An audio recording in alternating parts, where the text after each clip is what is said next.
Welcome to the Alex Salmond Show. Last Saturday, some 4 days after the election, Senator Joe Biden became President-elect Joe Biden, now in line to become the 46th President of the United States, with the highest ever popular vote in American history, and with the Vice President-elect Kamala Harris becoming the first woman, and indeed first woman of colour, to ever hold that office. Joe Biden's success and President Trump's departure was widely welcomed across the world. However, our guest today had a very special reason for interest in the change of tenure in the White House. Today, Alex interviews legendary photographer Harry Benson, the man who has portrait studied every sitting American president since Dwight Eisenhower. Today, we look at presidential politics, but with a difference, through the lens of Harry Benson. But first, to your tweets, messages and emails. Now, Alex started last week's show with a very personal tribute to a special friend of his. And Andrew says, a very moving, powerful and personal tribute to Sir Sean Connery by Alex Salmond. A light has dimmed in our universe, but it will shine on in our memories and hopes for the future. Magnificent poetry. Thank you, Alex, says Andrew. Caroline says, in relation to the rest of the show, which covered COVID, a really fascinating discussion. Let's hope decision makers are taking note of the learning. I look forward to hearing about the different approaches adopted in Ireland and Northern Ireland. Early evidence suggests that Ireland's 5 levels are making a positive impact. Leslie says, Alex, thank you for your programme. So informative. Policy regarding public health should never have been difficult. It should have been portrayed the way Dr. Barrett and Professor Burns are discussing. Maureen says, brilliant show. This is the way it should have been done from the start of the pandemic. Many lives could have been saved. Dee says, being negative or isolating symptom-free is a waste of time if you can still catch it or be carrying it. And finally, Janet says, the mixed messages and lack of sensible restrictions have been terrible. The simple solution is copy the New Zealand approach. It was a short and sharp lockdown, but now everything is nearly back to normal. Of course, this week has brought news of exciting progress towards vaccination. However, in the months before it can be generally deployed, public health measures will still remain our only real protection against this virus, so stay safe. And now to today's interview. Harry Benson CBE is Glasgow's most famous photographer, and in his long, illustrious career, his lens has captured everyone from Her Majesty the Queen to Jackie Kennedy to Elizabeth Taylor. However, one of his most notable achievements has been to photograph the last 12 American presidents in office, until that is, Donald Trump broke the run. Alex takes up the story with Harry Benson. I'm now delighted to be joined from Florida by legendary photographer Harry Benson. Harry, welcome to the Alex Salmond Show. It's a pleasure. I've waited all my life to be on it. And here I am. It's just happened. Harry, the 12 American presidents photographed by you, but the outgoing president and you, Donald Trump, they didn't have an altogether even relationship. Are you hoping to get on much better with incoming Joe Biden? If I hear, and I've met Joe Biden, he's a nice guy. You know, he's not, he's very agreeable. But Donald Trump broke the run. He wouldn't let you into the White House, although you'd taken his photograph before then. Oh, photographed him maybe 40 years. And I said this to him when I ran into him at some reception. I said to him, Donald, I'd like to come over and photograph you in the White House. And he said, no. I said, well, you know, Donald, I've known you for over 40 years. And you're saying no? Because he didn't like the picture you took with him with all the money, I understand. He wasn't too happy with that picture. Well, it did show greed, and he offered it. Because he had taken over a casino, I said, this is wonderful, Donald, all that money. He said, I can go in there and I can get $1 million right now, and it's mine. And I told him, I said, I've never photographed $1 million. I don't think I've ever seen it. And he said, you've got it. So we spent about half an hour piling up $1 million. And he wanted it to be actually $1 million, and it was. So I didn't want any fake picture. And did you manage to slip any of the bundles away, Harry, or did he count them all back into the safe? I got them straight over to this fellow I know in Glasgow. He's going to look after some of it, you know. I don't think the Donald inherited much of his mother's sense of irony, Harry. I think irony is a stranger to Donald Trump. Yeah, and also his sense of humour. No sense of humour. So that is good to make fun of him because he doesn't understand. Harry, I'm going to take you right back to the picture with Eisenhower, which was your first president. Yeah. Oh, yes, sorry. I was just thinking about Eisenhower. I photographed him, first of all, in London. He was smaller than I thought he was. And I remember he arrived at Claridge's in his limousine. But he didn't want to be seen in a limousine. So he got out and basically walked towards the photographers and to show that he was fit, and that's what I think. And he stood tall, and he was a gentleman. And I photographed him afterwards as well. I also photographed him playing around a golf in Turnberry. And strangely enough, of course, Turnberry is now in the hands of Donald Trump. So I don't know how President Eisenhower would feel about that. But you also photographed John F. Kennedy in London. Tell us a bit about the Kennedy visit to London. It wasn't just John F. Kennedy. It was Jackie. and his wife took it by storm because she was great looking and this glamour. And then after they're finished with London, they now go to Paris. And the French loved her. They loved her clothes. And that was a big deal, that how would the French think about how she dressed, because they thought every American dressed awful. So you were the photographer who accompanied John F. Kennedy to London and Paris, is that correct? Yes, I did. I mean, there were me and a few others, you know. You took a photograph of Jackie Kennedy in London in a car, which has almost a luminosity about her. You took a photograph of Princess Diana with a crowd, which showed some of the empathy which she had. These people, they had to have that ability to communicate visually, and they must be a photographer's dream. Yeah, no, Jackie was. She had taken London by storm, really. Every moment of the day she was enjoying it. But she took Paris more. Paris, they went ooh la la over her. They loved her. And the French were, you know, they're so critical, especially on women, how they dressed. But not with Jackie. She wiped the floor with them. Now, I want to ask you about your portrait of Richard Nixon, because you photographed him in the final days of his presidency. Yes, I did. And when people ask me who was my favorite president, I would say Nixon. Because the one thing about Nixon was there was no small talk. He would ask you for dinner, breakfast, and if you're on the plane, the press plane, or you were near him, he would send you a drink, find out what Mr. Benson wants to drink. I found it very pleasant being with Nixon and his family. You probably heard you were a Glaswegian, Harry, when he sent you the drink.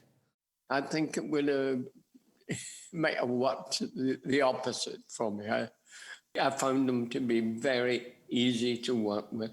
But that must have been a very dramatic time, you know, in these last hours as president, when you photographed him as he was about to demit office under the threat of impeachment. That must have been an extraordinary time for a photographic study of someone.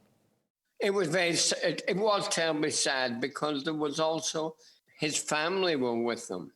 They were in tears. They were just devastated by it. And after it was all over, Nixon goes to his elevator to go back to his room, and he just sort of slumped onto his wife's shoulder. He broke down. You know, it was a very sad moment.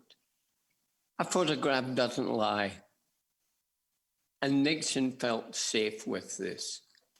I'm sure it was for history. You know, it wants it recorded of how he was that day.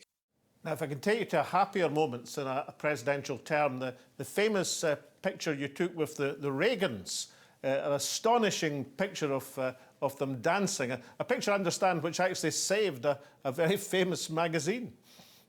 Yeah, it was for Vanity Fair, and they were going to close the magazine. What I'm about to say to you is completely self-serving, because that picture saved Vanity Fair. I mean, this is documented. Cy Newhouse, the owner, was going to close the magazine. And Tina Brown, the editor, went to him and said, we've got this thing coming up of the Reagans, and I'm sure it's going to sell a lot of copies. And it did. And I got the Reagans to dance. And the magazine was sold out. And that was a picture of a presidential couple very much in love. And of course, you had another famous picture of a presidential couple, the picture of the Clintons' kiss. Now, I have to ask you, was that put on for the camera, or was that how you felt, a depiction of their relationship? I think they were in love. He was relaxing on the hammock, and Hillary would be about 10 yards away, stretched out, and she says, I'm not going to let him get away with this. So she runs over and basically gets on top of him, and they start to kiss. And then it was over, never happened again. It's a moment you really are, being a photographer, a spontaneous moment that can't be repeated and will not be repeated because it was spontaneous, you know. So, Harry, we're all looking forward to you getting the call from the incoming President Biden to take his picture in White House surroundings. Have you any thoughts of how you might depict him, or is that something that can only happen when you see the circumstances of the day? Circumstances of the day, but what I hear, he's a good guy. I hear that I photographed him before, but in a different setting, and it all depends who you're representing. If I'm with Vanity Fair and I'm with Life, I'm going to get much better attention than if I was with a Hamilton Advertiser. Stay with us for more from Harry Benson and his photographic exclusives. We'll see you after the break. Welcome back. Alex is in conversation with Harry Benson about the icons he has known. His work has taken him to the scene of many historic moments of both triumph and tragedy since the 1960s. So, Harry Benson, in the 1960s, your career took a different turn because you travelled to America, but you travelled with a very famous group of people. What happened then? I stayed in America, basically, because I tell you why. America was very interesting then. There was the civil rights. There was just a lot happening in America. But you travelled there with the Beatles, and you took an extraordinary picture of the Fab Four in a pillow fight. Tell me about that, Harry. Yes, we were having a drink, and I suggested a pillow fight. Now, I'd heard them mention that the day before when we were all just messing about in the room, that, like, John might have said that was a terrible pillow fight we had. And I thought, maybe it's not a bad picture. I'll think about this. Anyway, I'm in the room with the Beatles the following night, and I said, how about a pillow fight? And the rest kind of nodded, and And John Lennon said, no, we'll look childish.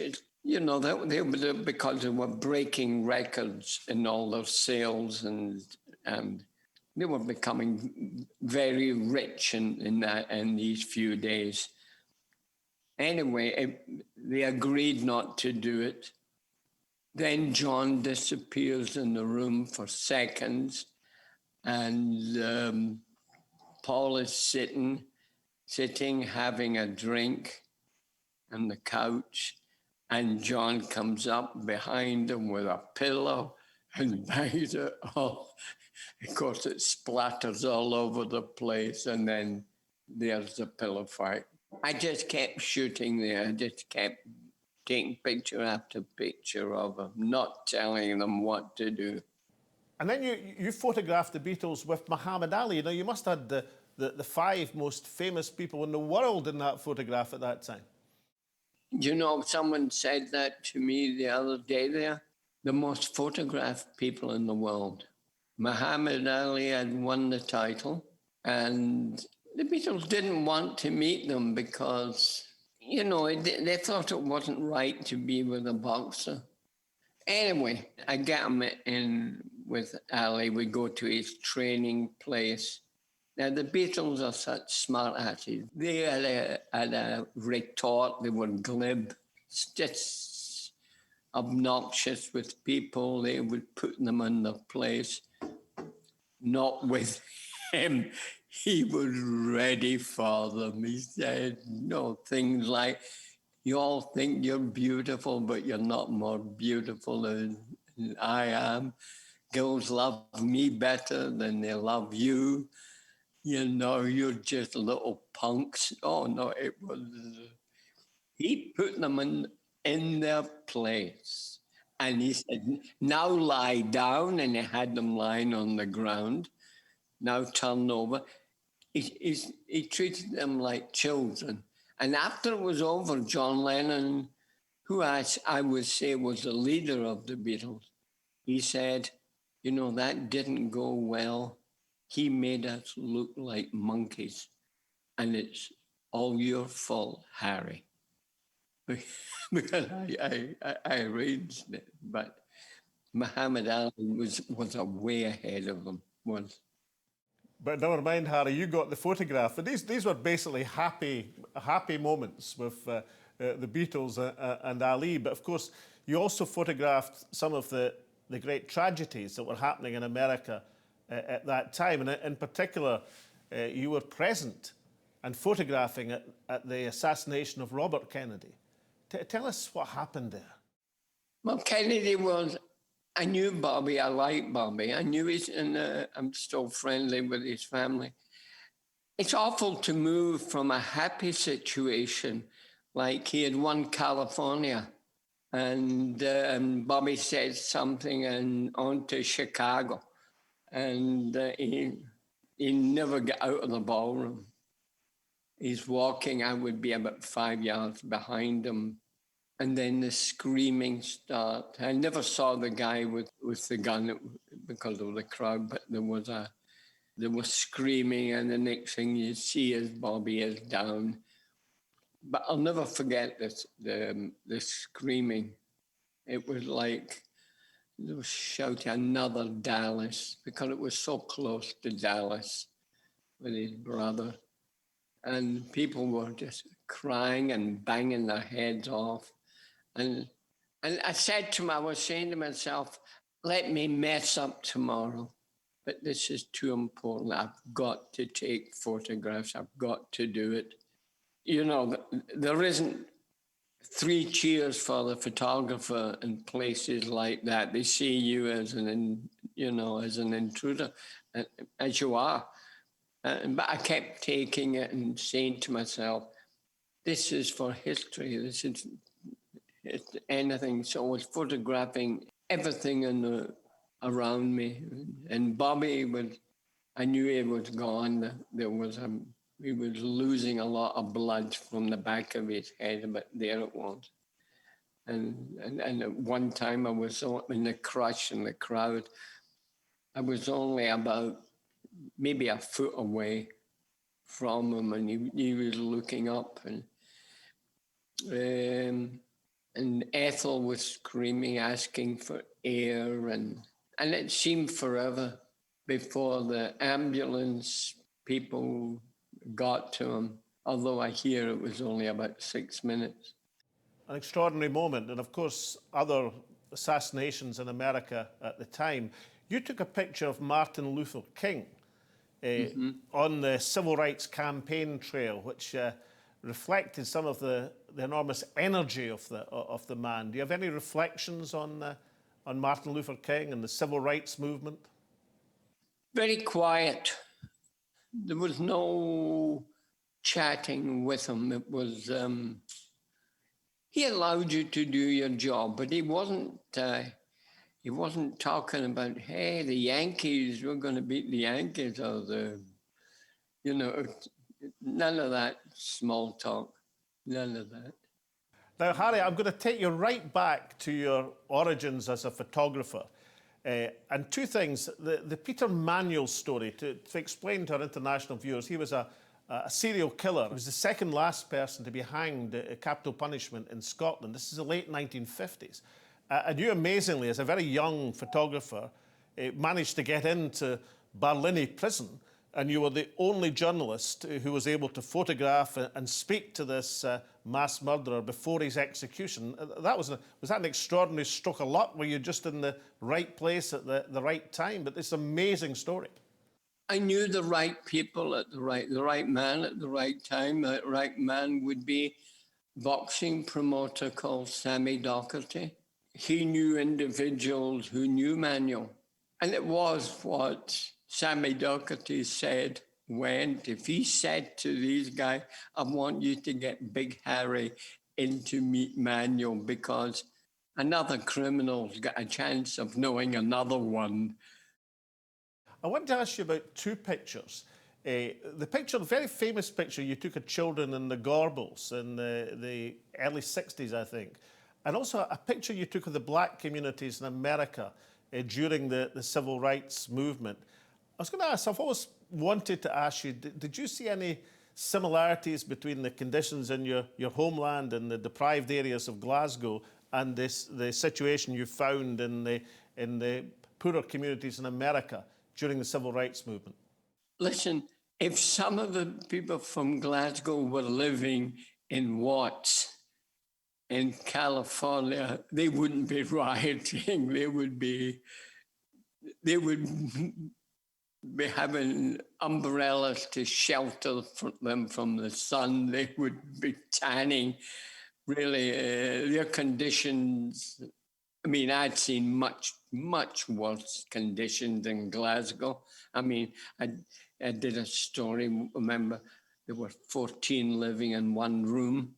Your career, Harry Benson, took you from photographing the slums of Glasgow to the photographing presidents in the White House, an astonishing array and album of photographs.